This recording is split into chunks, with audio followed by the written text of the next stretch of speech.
Hello friends, ഇതാണ് മുള്ളാത്ത എന്ന് പറയല്ലേ. ഇതാണ് അതിൽ ഇപ്പോൾ മുട്ട ആയിട്ടേ ഉള്ളത്. ഇതതിൻ്റെ മുട്ടാണേ, വിരിഞ്ഞിട്ടില്ല, മുട്ട ആയിട്ടേ ഉള്ളൂ. ഇതാണ് അതിൻ്റെ പൂവ്. പൂവ് ഇതാണ് മുള്ളാത്തയുടെ മരം.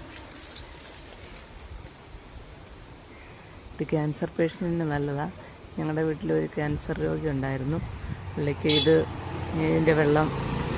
ഇതിൻ്റെ ഇലയിട്ട് വെള്ളം തിളപ്പിച്ച് കൊടുക്കുമായിരുന്നു.